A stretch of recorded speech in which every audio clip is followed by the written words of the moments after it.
여기 두 사람이 같은 길을 걷고 있습니다. 바닥에는 10,000원짜리 지폐가 떨어져 있고 길 끝에 카페에는 아주 성공한 사업가가 혼자 앉아있죠. 자신이 운이 없다고 믿는 사람들은 지폐를 밟고 지나가 카페 구석에 앉아 커피만 마시고 나옵니다. 하지만 나는 운이 좋다고 믿는 사람은 지폐를 주워 기분 좋게 커피를 주문하고 옆자리의 사업가에게 가벼운 인사를 건네며 뜻밖의 사업 기회를 얻어냅니다. 현실은 정확히 똑같았습니다. 하지만 결과는 지옥과 천국만큼 벌어졌죠. 도대체 그 0.1초의 틈새에서 무슨 일이 벌어진 걸까요? 여러분은 성공합니다. 여러분이 그걸 원했기 때문이죠. 안녕하세요. 하와이 대저택입니다. 네, 여러분. 혹시 그런 기분 느껴본 적 있으신가요? 열심히 노를 저어 배를 움직이고 있는데 어쩐지 조류는 나를 밀어내고만 있고 바람은 늘 정면에서 불어오는 것 같은 그런 힘 빠지는 느낌 말입니다. 우리는 그것을 불운이라고 부르고 어깨를 늘어뜨린 채 자신의 재능 없음을 탓하곤 하죠. 마치 보이지 않는 유리병 속에 갇힌 파리처럼 출구를 바로 앞에 두고도 보이지 않는 벽에 머리를 부딪히며 결국 바닥으로 떨어지고 마는 그런 지독한 무력감이요. 우리는 흔히 성공을 철저한 계획 그리고 강력한 의지의 산물이라고 믿습니다. 새벽 4시에 일어나고 빡빡한 스케줄을 채우고 한치의 오차도 없이 인생을 통제해야만 비로소 부의 문턱에 닿을 수 있다고 생각하죠. 그리고 그건 마치 규칙적이고 지루한 노동의 반복같이 느껴지고요. 우리는 매일 아침 신발끈을 묶으며 다짐합니다. 오늘 내가 세운 이 계획이 어긋나지 않기를, 우연이라는 불청객이 나의 완벽한 하루를 방해하지 않기를 말입니다. 하지만 여기 우리의 그 견고한 믿음을 아주 차갑게 하지만 매혹적으로 뒤흔드는 한 남자가 있습니다. 뉴욕대학교와 런던 정경대의 교수이자 전 세계에서 가장 주목받는 운의 과학자 크리스티안 볼슈입니다. 그는 말해요. 행운은 기다리는 것이 아니라 설계하는 것이다. 그는 평생 동안 수천 명의 성공한 기업가들과 과학자들을 추적했습니다. 그리고 한 가지 기묘한 공통점을 발견했는데요. 그들의 성공 중 50% 이상은 전혀 계획되지 않은 우연에서 시작되었다는 사실입니다. 하지만 그건 단순히 운이 좋아서가 아니었어요. 그들은 예기치 않게 날아온 돌멩이를 다이아몬드로 바꾸는 세렌디피티 코드를 알고 있었던 것이죠. 그들은 안반을 뚫는 괭이질을 멈추지 않으면서도 동시에 발 밑에서 터져 나온 엉뚱한 물줄기가 석유일지도 모른다는 사실을 알아채는 예민한 촉각을 지닌 사람들이었습니다. 오늘은 크리스티안 불슈의 세렌디피티 코드에 담겨있는 반직관적이고도 날카로운 인사이트를 가져와서요. 도대체 어떻게 하면 우리가 인생이라는 척박한 이 땅에서 단순한 우연을 행운, 즉 운명적 기회로 바꿀 수 있는지 저의 생각을 더해 깊이 있게 말씀드려 보겠습니다. 행운은 우발적 사고가 아니라 준비된 태도다. 네, 먼저 우리는 운과 세렌디피티의 차이를 명확히 구분해야 합니다. 운은 그냥 하늘에서 떨어지는 소나기 같은 거예요. 내가 우산을 들고 있든 없든 그냥 내리는 거죠. 하지만 세렌디피티는 다릅니다. 이건 예상치 못한 상황에서 의미를 발견하고 그것을 가치로 연결하는 능동적인 과정이거든요.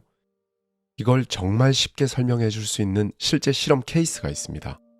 심리학자 리처드 와이즈먼이 진행했던 아주 흥미로운 실험 하나를 들려드릴게요. 그는 스스로를 운이 좋은 사람이라고 생각하는 그룹, 그리고 운이 없는 사람이라고 믿는 그룹을 나눴습니다. 그리고 그들에게 카페로 가서 커피를 사 마시라는 아주 간단한 미션을 줬죠. 가는 길 바닥에는 5파운드짜리 지폐를 미리 떨어뜨려 놓았고 카페 안에는 자산가 한 명을 앉혀두었습니다. 스스로 나는 운이 없다고 믿는 사람들은 어떻게 행동했을까요? 그들은 바닥에 떨어진 돈을 보지 못했어요. 그저 커피를 사야 한다 라는 목표에만 함몰되어 앞만 보고 걸었으니까요. 그들의 뇌는 지폐라는 정보를 필터링해버렸고 그 결과 실험 참가자들의 눈에 띄지 못하게 만들었습니다. 카페 안에서도 그들은 자상가 옆자리에 앉았지만 아무런 말도 섞지 않은 채 서둘러 커피만 마시고 나왔어요. 그들에게 그 자상가는 그저 자신이 커피 마시는 시간을 방해할지도 모르는 익명의 타인에 불과했던 거죠. 반면 나는 운이 좋다고 믿는 사람들은 달랐습니다. 이 사람들은 길에 떨어진 5파운드를 즉시 발견했어요. 그 돈으로 기분 좋게 한 사이즈 큰 커피를 주문했죠. 그리고 옆자리 사람에게 가볍게 말을 걸었습니다. 그 짧은 대화는 비즈니스 파트너십으로 이어졌고요. 이것은 무엇을 의미할까요? 세런디피티는 시야의 너비에 비례한다는 겁니다. 우리가 너무 목표 그 자체에만 집착할 때 우리의 뇌는 터널 시야에 빠집니다. 눈앞에 행운이 막 굴러다녀도 그것을 걷어차고 지나가게 되죠. 성공하는 사람들은 결코 맹목적으로 달리지 않습니다. 그들은 달리는 와중에도 주변의 풍경을 관찰할 줄 아는 사람이었다는 거죠. 그런데 그게 말처럼 쉬운 건 아닙니다. 마치 마라톤 주자가 35km 지점의 고통 속에서 길가에 핀 작은 꽃을 알아채는 것과 같은 고도의 정신적 근육이 필요하니까요. 안반을 뚫는 괭이질, 그 끝에 터져 나오는 수맥. 네, 그러면 도대체 이 세런디피티는 어떻게 만날 수 있고 만들어야 한다면 어떻게 만들 수 있는 걸까요? 세런디피티를 만드는 첫 번째 코드는 연결의 힘입니다. 성공은 점을 찍는 행위가 아니라 이미 찍혀 있는 점들을 잇는 선을 긋는 행위이기 때문이에요. 중국의 가정기업 하이얼이라고 있거든요. 이 하이얼의 사례는 중국 내에서 사실 매우 유명합니다. 어느 날 시골의 한 고객으로부터 불만 전화가 걸려왔습니다. 세탁기가 자꾸 막혀서 못 쓰겠어요. 수리 기사가 가서 확인해 보니 원인은 황당했습니다. 그 농부는 세탁기로 옷이 아니라 감자를 씻고 있었던 것이죠. 진흙이 섞인 감자를 세탁기에 넣으니 배수구가 막히는 것은 당연했습니다. 그 농부에게 세탁기는 그저 무언가를 씻어내는 회전하는 통이었을 뿐인 거죠. 보통의 기업이라면 어떻게 했을까요? 고객님, 세탁기는 옷을 빠는 기계입니다. 감자를 넣지 마세요. 라고 건조하게 말하며 매뉴얼을 건넸을 겁니다. 심지어 법무팀을 불러 사용자 과실임을 증명하려 애썼겠죠. 하지만 하이얼의 엔지니어들은 달랐습니다. 그들은 이 실수와 오용에서 거대한 시장을 발견했어요. 아, 시골 사람들이 감자를 씻고 싶어 하는구나. 그들은 즉시 흙탕물을 걸러낼 수 있는 배수장치를 추가한 감자 세탁기를 출시했습니다. 이 제품은 중국 농촌 지역에서 폭발적인 히트를 기록했어요. 심지어 나중에는 염소 가죽을 닦는 세탁기까지 만들어냈습니다. 이것이 바로 세런디피티 코드입니다. 예상치 못한 문제나 실수를 만났을 때 그것을 배제해야 할 소음으로 볼 것인가, 아니면 새로운 기회의 트리거로 볼 것인가. 그 선택이 기업의 운명을, 그리고 우리의 인생을 바꿉니다. 성공한 사람들은 예기치 않은 사건을 만나면 다들 왜 이런 일이 생기지? 라고 원망하지 않습니다. 대신 이걸 어디에 연결할 수 있을까? 라고 묻습니다. 그들은 진흙탕에 빠진 신발을 보며 투덜거리는 대신 그 진흙의 점성을 이용해 새로운 무언가를 만들어낼 방법을 고민하는 사람들이니까요. 실패의 찌꺼기 속에서 발견한 보석. 과학의 역사는 사실 세런디피티의 역사라고 해도 과언이 아닙니다. 하지만 그 뒤에는 우리가 상상도 못할 지독한 육체적 고통과 집착이 숨어 있어요. 단순히 우연히 발견한 게 아니라는 뜻이죠. 영국의 천체 물리학자 조슬린 벨 버넬의 이야기를 해볼까요? 그녀는 대학원 시절 매일 밤 거대한 전파 만원경에서 쏟아져 나오는 수 킬로미터 길이의 종이 데이터 차트를 훑어야 했습니다. 그건 눈이 빠질 것 같고 손등이 저리는 지루한 육체 노동이었죠. 차가운 실험실의 공기 속에서 사각거리는 종이 소리만이 그녀의 유일한 동료였어요. 동료들은 그 차트에서 불규칙하게 튀어오르는 신호를 그저 전파 방해, 기계의 결함이라고 치부하고 넘겼습니다. 그들은 괭이질을 하다가 나온 작은 자갈을 귀찮은 존재로 여겼던 거죠. 하지만 조슬리는 달랐습니다. 그녀는 그 작은 노이즈를 포기하지 않았어요. 모두가 퇴근한 밤에도 그녀는 돋보기를 들고 차트를 한 칸 한 칸 살폈습니다. 종이 위에 남겨진 잉크의 궤적을 며칠 밤낮으로 손가락으로 훑었죠. 그리고 발견했습니다. 1.33초마다 규칙적으로 맥동하는 신호를 말이죠. 그것은 인류 역사상 최초로 발견된 펄서였습니다. 우주의 등대라고 불리는 이 중성자 별의 발견은요, 결국 노벨 물리학상으로 이어졌고요. 그녀가 펄서를 발견할 수 있었던 이유는 운이 좋아서가 아니었습니다. 남들이 쓰레기라고 부르며 버린 데이터 속에서 의미를 찾기 위해 자신의 시력을 갉아먹으며 차트를 뚫어지게 바라봤던 그 지독한 관찰이 있었기 때문입니다. 세런디피티는요, 안반을 수만 번 내리친 괭이 끝에서 비로소 터져 나오는 아주 차가운 수맥과 같습니다. 아무것도 하지 않는 사람에게는 수맥도 터지지 않죠. 그녀는 무려 5km에 달하는 종이 차트를 직접 눈으로 확인하는 육체적 고통을 감내했고, 우주는 그 인내에 대한 보답으로 펄서의 신호를 건네주었습니다. 서재에 쌓인 먼지 속에서 발견한 1억 달러의 가치. 우리는 성공의 서사를 말할 때 흔히 번뜩이는 영감을 떠올립니다. 하지만 세렌디피티는 영감이 아니라 실패한 잔해를 끝까지 들여다보는 지독한 집착에서 시작됩니다. 1943년 미 해군의 기술자였던 리처드 제임스의 일화를 들려드리겠습니다. 그는 당시 전함의 정밀 장비를 거친 파도로부터 보호하기 위해 충격을 흡수할 수 있는 장치를 연구하고 있었어요. 그의 실험실 선반 위에는 수백 개의 다양한 합금, 스프링들이 빼곡히 쌓여 있었죠. 그것은 매일같이 이어지는 지루한 계산, 금속 가공의 연속이었습니다. 그러던 어느 날 그는 실수로 선반 위에 있던 비틀림 스프링 하나를 건드렸어요. 툭 하고 바닥으로 떨어진 그 금속 뭉치는 보통의 물건처럼 멈추지 않았습니다.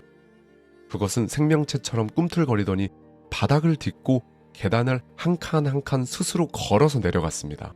찰랑찰랑거리는 기묘한 소리를 내면서 말이죠. 보통 사람이라면 어땠을까요? 아까운 샘플 하나 버렸네 라며 투덜대고는 다시 주워 선반 위에 올려두었을 겁니다. 하지만 리처드는 멈췄습니다. 그는 그 스프링이 멈출 때까지 궤적을 뚫어지게 바라봤어요. 그리고 생각했죠. 이건 실패한 부품이 아니다. 이건 중력을 이용해 춤을 추는 기계잖아. 그는 즉시 이 실패한 금속을 아이들을 위한 장난감을 만들기로 결심했습니다. 하지만 그 과정은 결코 우연이 아니었어요. 그는 완벽한 보행을 구현하기 위해 무려 2년 동안 지하실에 처박혔습니다. 수천 번 합금의 배합을 바꾸고 스프링의 인장 강도를 조절하기 위해 손가락 끝이 시커먼 금속 가루로 물들 때까지 기계를 돌렸습니다. 손밑이 갈라지고 어깨가 결리는 그 지독한 육체적 노동 끝에 탄생한 것이 바로 전 세계 아이들이 사랑하는 스프링 장난감 슬링키였습니다. 리처드 제임스는 해군 장비를 만드는 데는 실패했죠. 그런데 그 실패의 파편을 뚫어지게 관찰함으로써 연매출 1억 달러 이상의 거대 기업을 일구어냈습니다. 그는 말해요. 성공은 당신이 무엇을 계획했느냐가 아니라 당신이 떨어뜨린 것에서 무엇을 발견했느냐에 달려있다. 네, 여러분. 이것이 바로 세렌디피티 코드의 진수입니다. 여러분의 인생에서 계획대로 되지 않고 바닥으로 추락한 그 무언가가 있습니까? 그것을 다시 주워 선반에 올리려고 애쓰지 마십시오. 대신 그것이 바닥에서 어떤 소리를 내며 굴러가는지, 그 궤적이 어디를 향하는지 뚫어지게 관찰해 보세요. 그 굴절된 경로 속에 여러분의 진짜 운명이 숨어 있을지 모르니까요. 성공의 공간을 설계하라. 픽사의 화장실 전략. 많은 분들이 저에게 묻습니다. 그럼 저는 도대체 어떻게 해야 그 운을 만날 수 있나요? 저는 맨날 집에만 있는데 저한테도 우연이 생길까요? 저는 대답합니다. 우연이 발생할 확률이 높은 물리적 환경을 조성해 보세요. 스티브 잡스가 픽사 사옥을 설계할 때의 일입니다. 그는 아주 기괴한 고집을 부렸어요. 건물 전체에 화장실을 딱 한 군데, 그것도 건물 중앙에 아트리움에만 설치하겠다고 한 거죠. 직원들은 난리가 났습니다. 아니, 화장실 한번 가려면 10분을 걸어가야 합니까? 업무 효율이 떨어집니다. 하지만 잡스의 의도는 명확했습니다. 그는 애니메이터와 프로그래머 그리고 마케터들이 화장실에 가다가 혹은 커피를 마시다가 우연히 마주치기를 원했어요. 전혀 다른 도메인의 사람들이 부딪힐 때 세렌디피티가 발생한다는 것을 알고 있었던 것이죠. 그는 물리적인 동선을 강제로 꼬아놓음으로써 우연이라는 에너지가 흐를 수 있는 도랑을 판 거죠. 실제로 픽사의 수많은 명작 아이디어들은 그 불편한 화장실로 가는 복도에서 우연히 나눈 대화에서 시작된 경우가 많은 것으로 알려져 있죠. 우리 인생도 마찬가지 아닐까요? 매일 똑같은 길로 퇴근하고 똑같은 사람만 만나고 똑같은 SNS만 하고 있다면 세렌디피티가 일어날 확률은 0%에 수렴할 겁니다. 여러분, 의도적으로 불편한 마주침을 만드십시오. 전혀 관심 없던 분야의 책을 펼쳐보고 모르는 사람들이 모인 커뮤니티에 발을 들여보고 실패할 게 뻔히 보이는 무모한 시도를 해보십시오. 그것은 마치 낚싯바늘 수천 개를 바다에 던져놓는 행위와 같습니다. 그 무작위성이 여러분 인생에 들어올 틈을 주어야 하니까요. 아프리카의 기적, 결핍이 나온 금융혁명, 엠페사. 네, 마지막으로 아주 거대한 규모의 세렌디피티 사례를 말씀드리겠습니다. 케냐의 모바일 뱅킹 서비스 엠페사의 시작인데요. 당초 보다폰과 사파리콤이 이 서비스를 만든 목적은요, 은행에 갈 수 없는 아프리카 사람들에게 소액 대출 상환을 돕기 위함이었습니다. 아주 정교하게 짜인 금융공학의 산물이었죠. 그런데 출시하고 보니까 기묘한 현상이 벌어져요. 사람들이 대출을 갚는데 이 서비스를 쓰는 게 아니라요, 도시에서 일하는 청년들이 시골에 있는 가족에게 돈을 송금하는 수단으로 사용하기 시작한 겁니다. 개발자들의 계획과는 완전히 딴판이었죠. 그것은 일종의 시스템 오류이자 예외적인 상황이었습니다. 이때 경영진은 어떻게 했을까요? 이건 대출 상환용이야, 다른 용도로 쓰지 마 라고 규제했을까요? 아니요. 그들은 사용자들이 만든 그 오류에 온몸을 던져 뛰어들었습니다. 그들은 현장을 직접 발로 뛰며 사람들이 어떻게 핸드폰을 사용하는지 관찰했어요. 송금 서비스로 시스템을 완전히 재편했죠. 그 결과 엠페사는 케냐 GDP의 절반이 흐르는 모바일 금융 플랫폼이 되었습니다. 아프리카의 뜨거운 햇살 아래 결핍이라는 안반을 뚫던 그들은 생각지도 못한 곳에서 터져나온 금맥을 발견했죠. 그리고 기꺼이 자신들의 계획을 수정했습니다. 그들은 자신의 계획이 틀렸음을 기쁘게 인정했어요. 자신이 괭이질하던 곳에서 금이 나오질 않고 옆 구멍에서 기름이 터져 나왔을 때 미련 없이 괭이를 옮겨 잡는 유연함. 그것이 바로 행운을 움켜쥐는 사람들의 감각입니다. 성공은 고집이 아니라 변화하는 흐름에 몸을 맡기는 그 기술에서 나옵니다. 인생을 바꾸는 데 필요한 시간, 단 0.1초. 네, 여러분. 오늘 우리는 행운이라는 이름의 가면을 쓴 세렌디피티 코드에 대해 이야기했습니다. 감사, 청소, 웃음. 이 모든 것들이 다 중요하죠. 그런데 그 기저에는 한 가지 근본적인 진리가 흐르고 있어요. 인생은 당신의 계획대로 되지 않는다. 그리고 그것은 정말 다행스러운 일이다. 만약 여러분의 인생이 계획대로만 흘러갔다면 여러분은 고작 여러분이 상상할 수 있는 범위 내에서만 성장했을 겁니다. 여러분의 그 작은 머릿속 지도가 그리는 세상에만 머물렀겠죠. 하지만 여러분이 예기치 못한 실패를 만나고 누군가에게 거절당하고 생각지도 못한 방향으로 삶이 꺾였을 때 비로소 여러분은 무한한 가능성의 우주로 진입하게 됩니다. 시인 프레데릭 랭브리지는 말했습니다. 두 사람이 감옥의 창살 밖을 내다본다. 한 사람은 진흙탕을 보고 다른 한 사람은 별을 본다. 저는 이 문장을 읽을 때마다 이런 생각이 들었는데요. 별을 본다는 건 단순히 고개를 드는 행위가 아닌 것 같다는 생각을 했습니다. 그건 자신의 발이 진흙 속에 있다는 사실을 담담하게 받아들이는 데서 시작됩니다.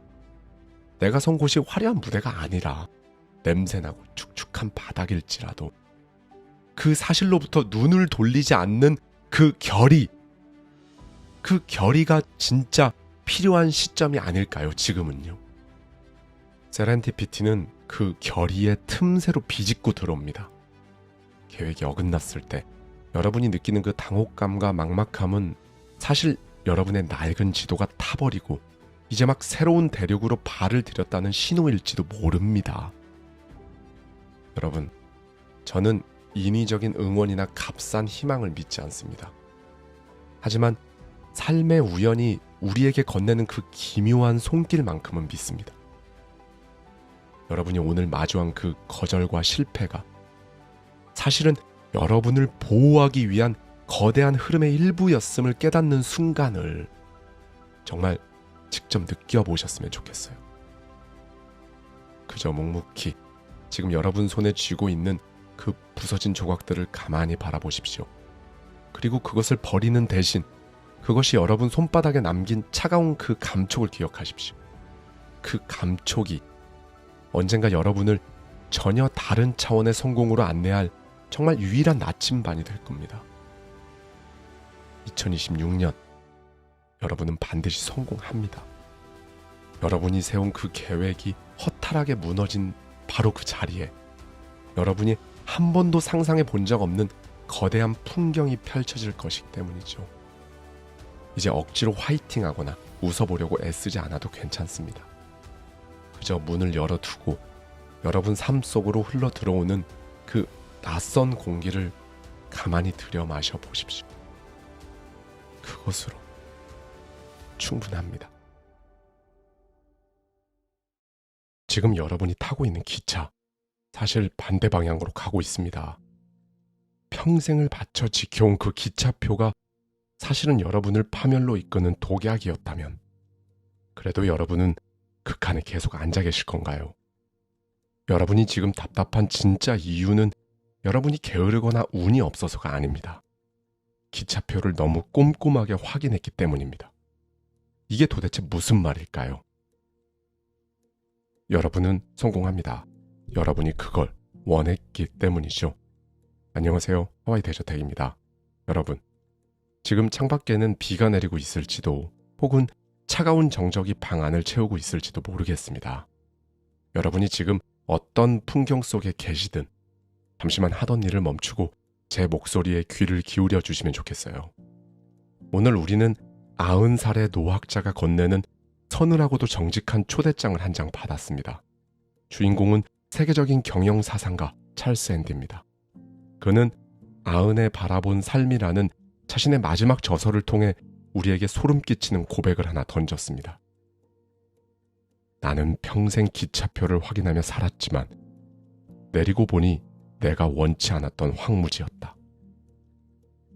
네, 여러분, 방금 전 문장이 가슴에 와 닿으셨나요?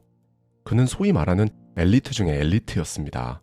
옥스퍼드를 졸업하고 전 세계가 부러워하는 거대 석유 기업 쉘의 촉망받는 관리자로 커리어를 시작했죠.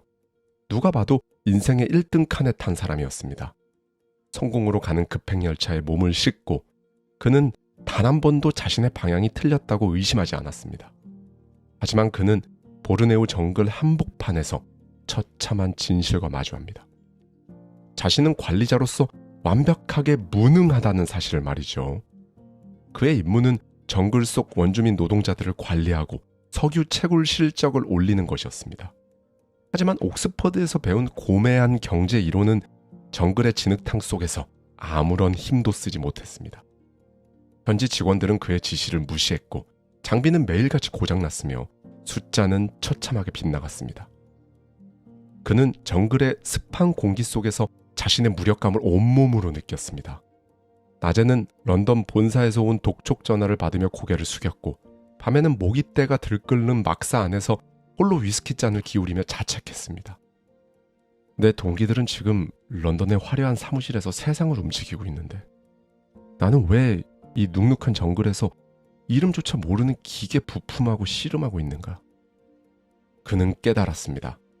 자신이 그토록 집착했던 기차표, 즉 쉘이라는 거대 기업의 임원이 되겠다는 목표가 사실은 자신의 영혼을 죽이는 독이었음을 말이죠.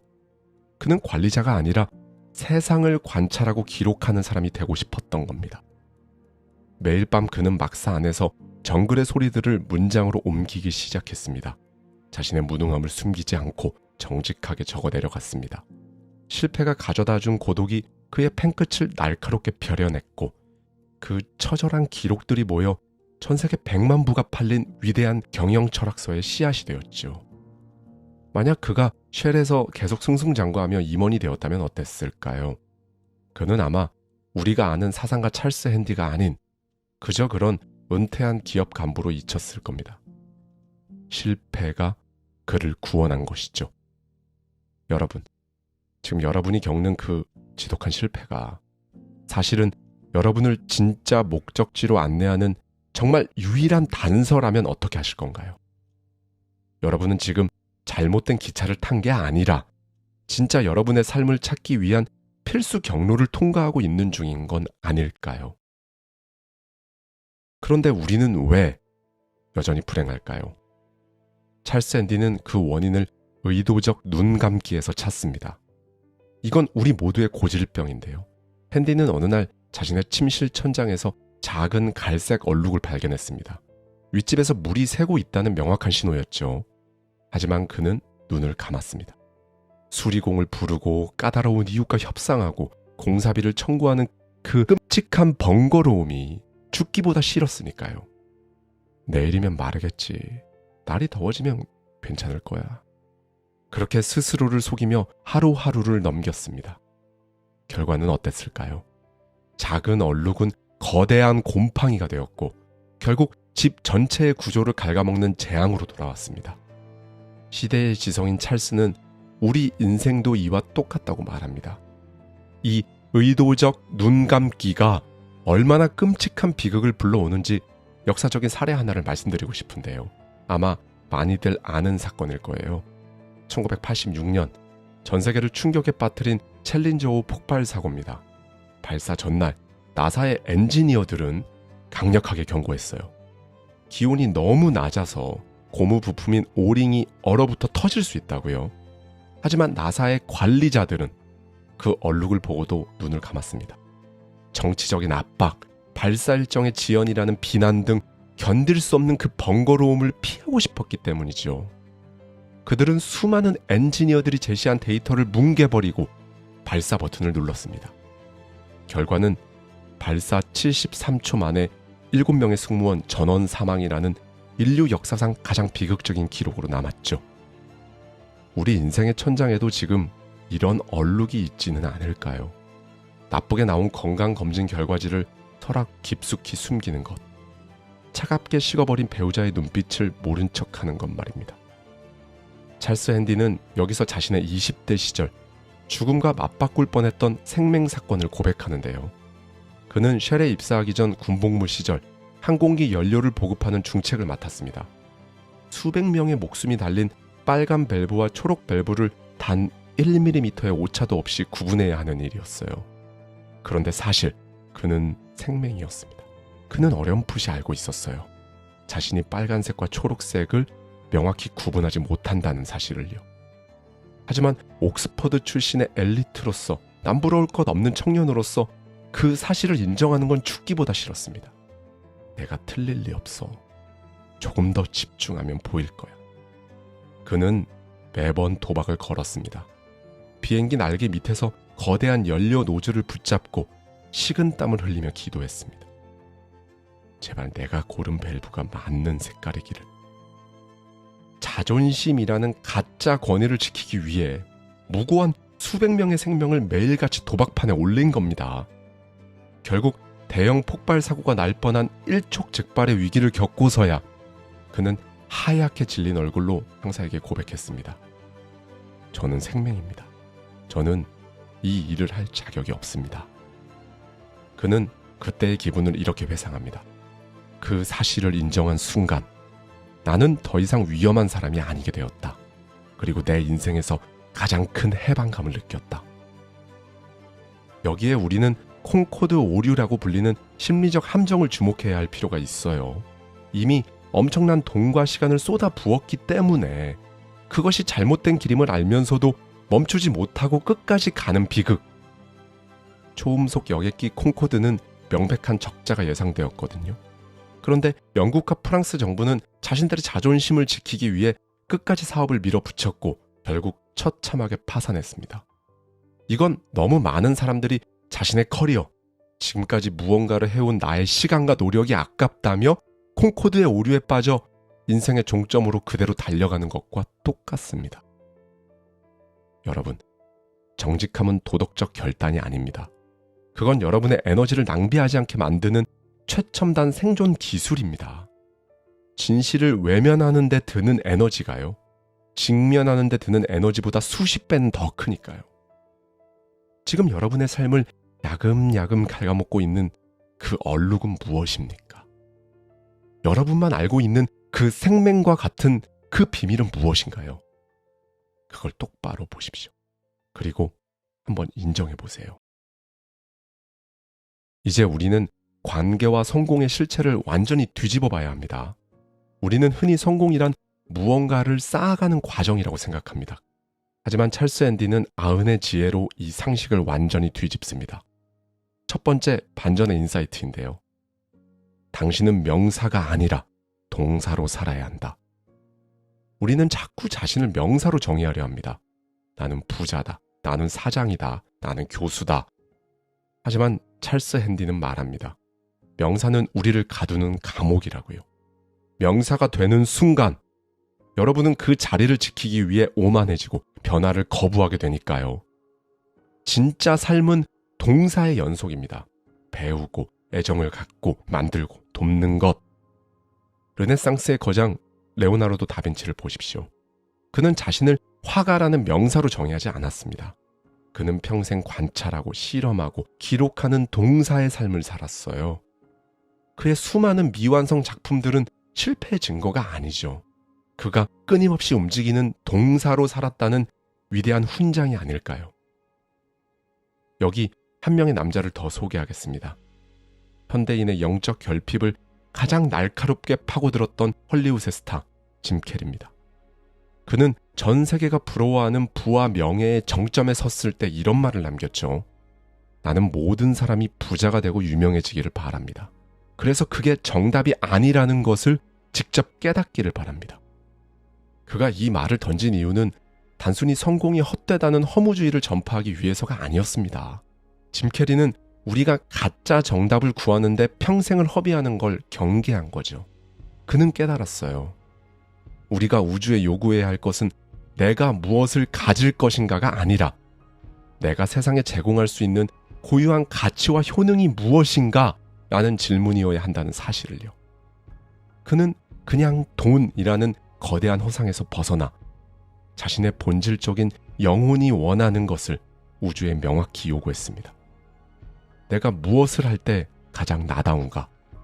내가 세상에 어떤 결핍을 채워줄 수 있는가?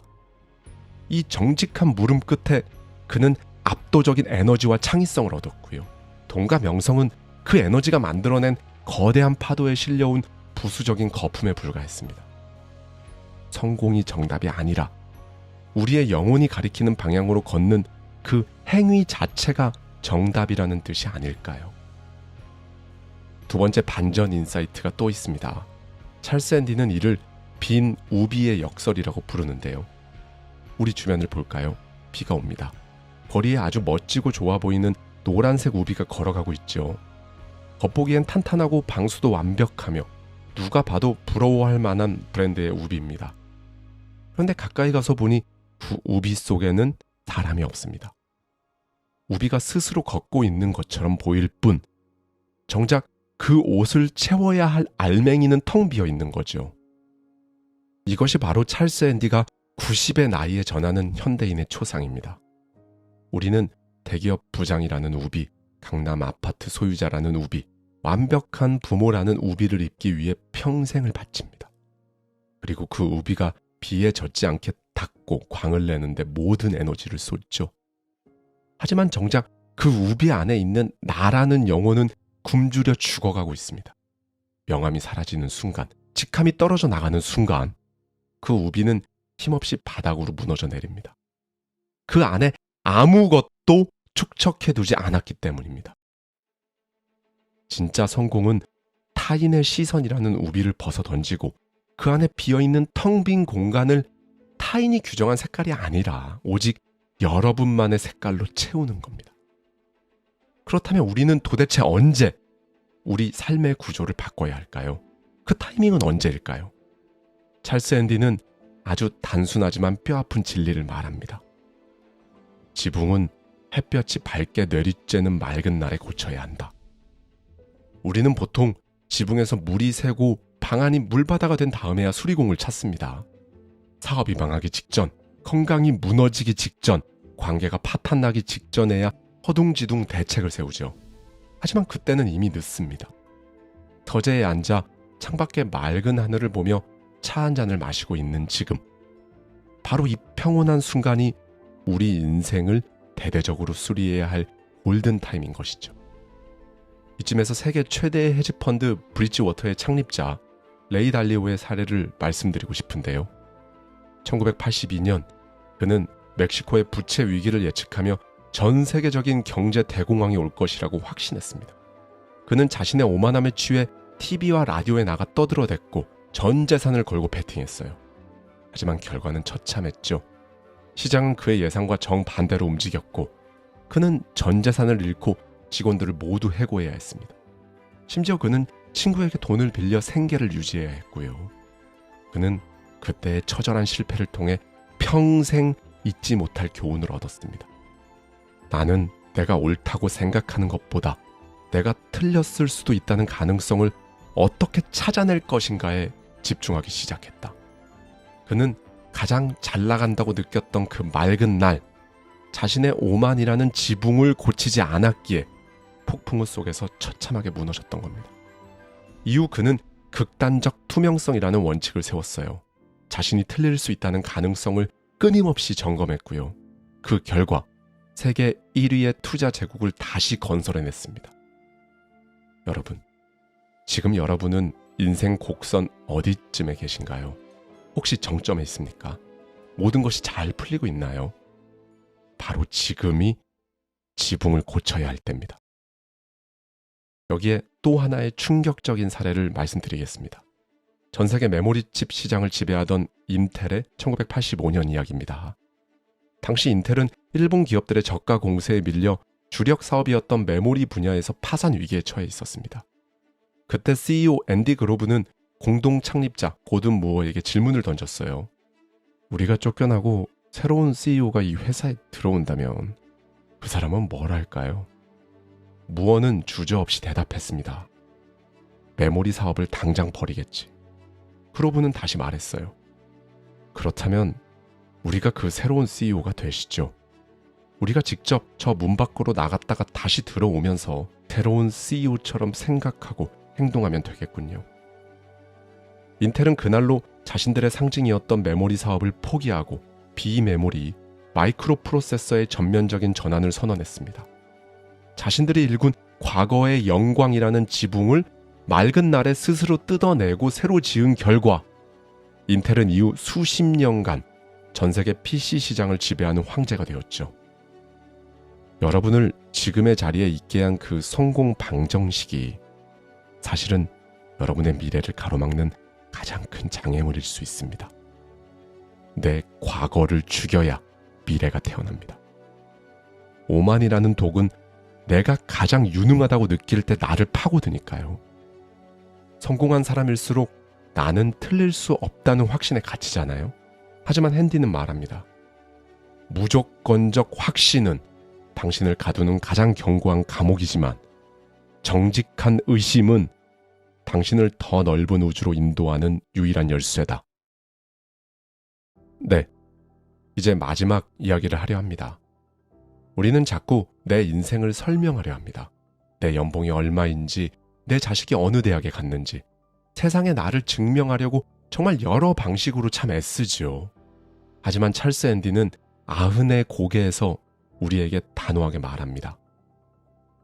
증명하는 삶은 타인의 노예로 사는 삶일 뿐이다. 진짜 삶은 타인에게 보여주는 전시회가 아니라 오직 내가 내 자신과 마주하는 무언가를 만들어내는 현장이어야 합니다. 우리는 종종 생애 첫 번째 산을 오르는데 모든 힘을 쏟습니다. 남들이 정해준 성공의 기준, 명예, 부라는 고지를 향해 숨가쁘게 달리죠. 하지만 그 정상에 섰을 때 우리가 마주하는 것은 찬란한 일출이 아니라 예상치 못한 짙은 안개와 공허함일 때가 너무나 많습니다. 이때 우리 앞에는 두 가지 길이 놓입니다. 그 산에서 그냥 그렇게 한숨 쉬고 시간을 죽이며 살 것인가? 아니면 그 안개를 뚫고 내가 진짜 오르고 싶었던 두 번째 산을 향해 다시 걸음을 뗄 것인가? 미국의 저명한 칼럼니스트 데이빗 브록스는 이를 두 번째 산의 법칙이라고 말했습니다. 첫 번째 산이 자아를 세우는 과정이었다면 두 번째 산은 자아를 던져버리고 몰입하는 과정입니다. 이 두 번째 산으로 넘어가는 과정은 당연히 고통스럽습니다. 하지만 그 고통은 나를 파괴하는 독이 아니라 내 낡은 껍데기를 녹여내는 불꽃인 것이죠. 부활은 2000년 전의 신비로운 종교적 사건이 아닙니다. 부활은 어제의 나, 타인의 시선에 갇힌 나, 잘못된 기차표만 확인하며 늙어가던 나로부터 완전히 결별하겠다고 선언하는 지독한 결단 그 자체인 것이죠. 90살의 찰스 앤디는 이제 몸을 움직이는 것도 불편합니다. 의사들은 그가 언제 다시 쓰러질지 모른다고 경고하죠. 통계적으로 그는 이미 죽음의 골짜기에 들어선 노인에 불과합니다. 하지만 그는 매일 아침 눈을 뜨며 기쁘게 외칩니다. 아직 때가 되지 않았으니 오늘도 나는 나를 새롭게 창조하겠다. 그는 더 이상 남들이 짜놓은 시간표에 맞춰 살지 않습니다. 자신이 하고 싶은 글쓰기, 사랑하는 이들과의 정직한 대화, 그리고 침묵 속에서 오직 자신만을 마주하는 고독. 그것이 그가 매일 아침 일으키는 부활의 실체입니다. 오늘 밤 잠들기 전 방 안에 불을 끄고 가만히 천장을 바라보십시오. 그리고 나 자신에게 정직하게 물어보세요. 지금 나는 내 인생의 우비 안에 살아있는가? 아니면 그저 비어있는 껍데기인가? 여러분이 중간에 내릴 그 황량한 벌판은요, 사실은 여러분이 그토록 찾아 헤매던 약속의 땅일지도 모릅니다. 언젠가라는 무지개를 기다리지 마십시오. 지금 여러분의 발밑에 흐르는 그 흙탕물조차 여러분이 살아있다는 증거입니다. 감사합니다. 지금까지 하와이 대저택이었습니다.